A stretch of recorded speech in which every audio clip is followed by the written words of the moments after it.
Hey, it's Mr. Clean here. Just going to go over La Hospital's rule, as many people refer it. That's why I put a little medical plus here, but it's actually called Le Hospital.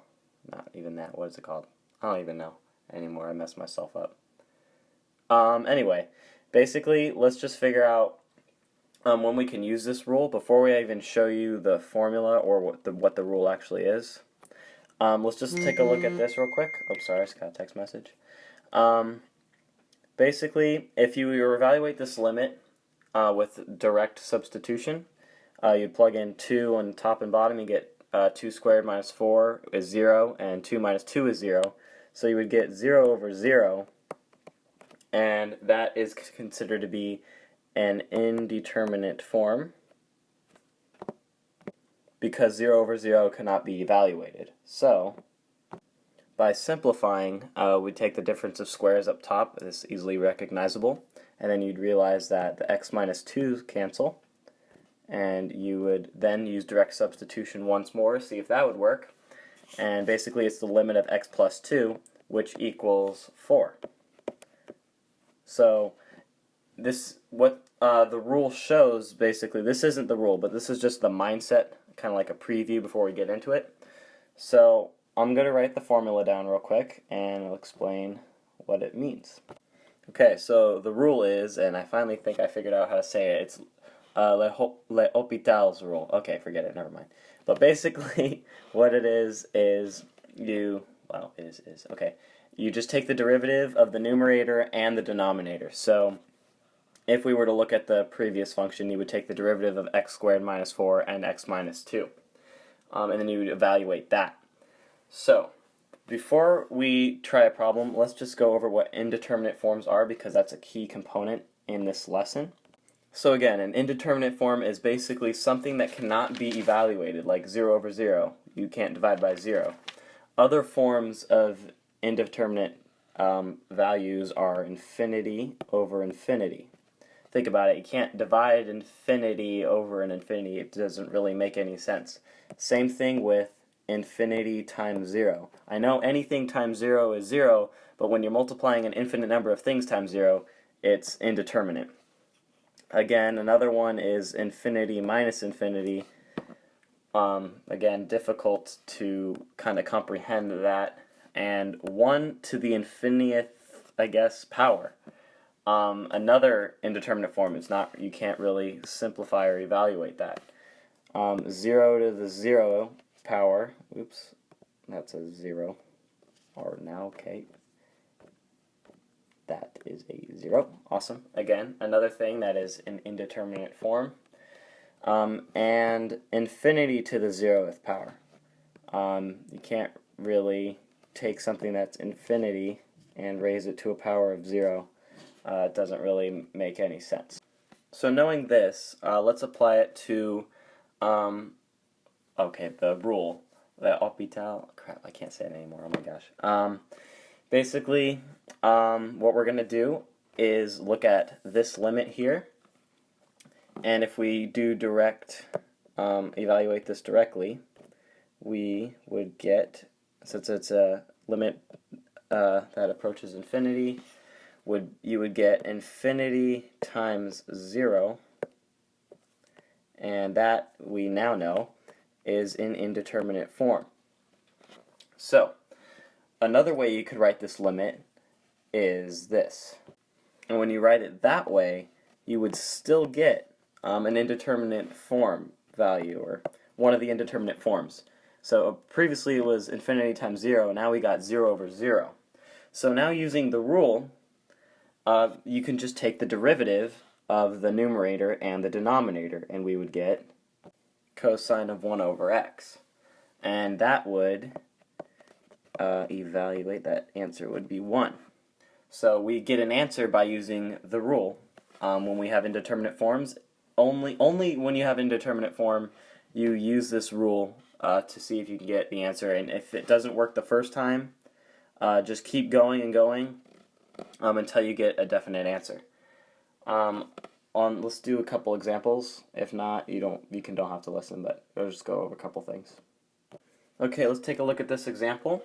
if we evaluate this limit using just directly, you would plug in 2 to where all the x's are, and you would get 0 over 0. And you know that's an indeterminate form because you cannot divide by 0.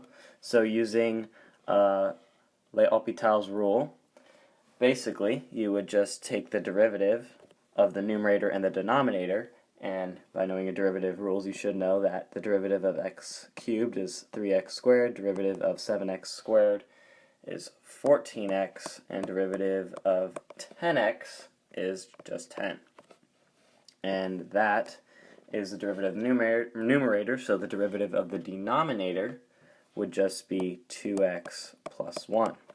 Now let's evaluate that. If we plug in 2, we would get, let's see, we would get 12 minus 28 plus 10 all over 5, and you would get negative 6 over 5, and that is our answer. Alright, let's take a look at another one. So again, just see if you can evaluate this using just directly. If you plug in negative 4 in this equation, you would get, so on the denominator you get 16 minus 16, so you know it's going to be over 0. If you plug that in next to pi, so that would be, yeah, that would also be 0 over 0. So you know that's indeterminate form. So using Hopital's rule, if I'm saying it correctly, you would take the derivative of both the numerator and the denominator. And what you would get is pi, because remember, you got to use chain rule, of pi cosine pi x. And that's the numerator. And the denominator would just be 2x. Okay, so let's see how this would work. If we plug in negative 4, we would get pi, so equals pi, cosine minus 4 pi, or negative 4 pi, all over negative 8, right? Yep. Okay.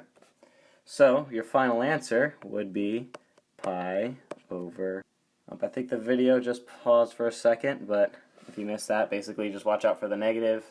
That's how you evaluate, and you get negative pi over 8, so I don't know where it got cut off, but hopefully you guys got that. We're going to do one more problem. I know it's tedious to listen to a 7 to 10 minute video on YouTube, so let's just go through this one pretty quickly. Again, evaluate this directly. You would also get 0 over 0, and you know that's an indeterminate form, so we'll take the derivative, and you get that. So I took the derivative of the numerator. That should be self-explanatory. Remember, use the chain rule. The denominator, what I did on the side, basically I squared the x plus 1 quantity squared, and then distributed the x squared, and then after I took that, I believe it was x to the 4th plus 2x cubed plus x squared, and then I took the derivative, so then you would get 4x cubed plus 6x squared plus 2x. So I kind of skipped a step because we're a bit short on time. So again, if you evaluate this directly, remember this is the same thing. Plug in 0, see what you get. Again, we get 0 over 0, indeterminate form. So is the answer like no solution? Well, sorry, I got another text. No, you keep going and using the rule again, see if it works. So take the derivative of the numerator and denominator once more. You get this. Same thing, take the derivative of the numerator and the denominator. And again, let's plug in 0 and see what we get. And we would get 14 over 2, which simplifies to 7. And that, my friends, is our answer. So, in conclusion, just keep using the rule. Once you use the rule, only if you use direct limits and you get an indeterminate form, 0 over 0, infinity over infinity, whatever. Then use Hopital's rule. Try it again, see if you get indeterminate form. If so, keep going. If not, then you should probably get an answer. So 7 was ours in this case. I hope this helped. Remember to hit that like button, subscribe. I will definitely be making more videos as the year goes on. And yeah, Mr. Clean signing off.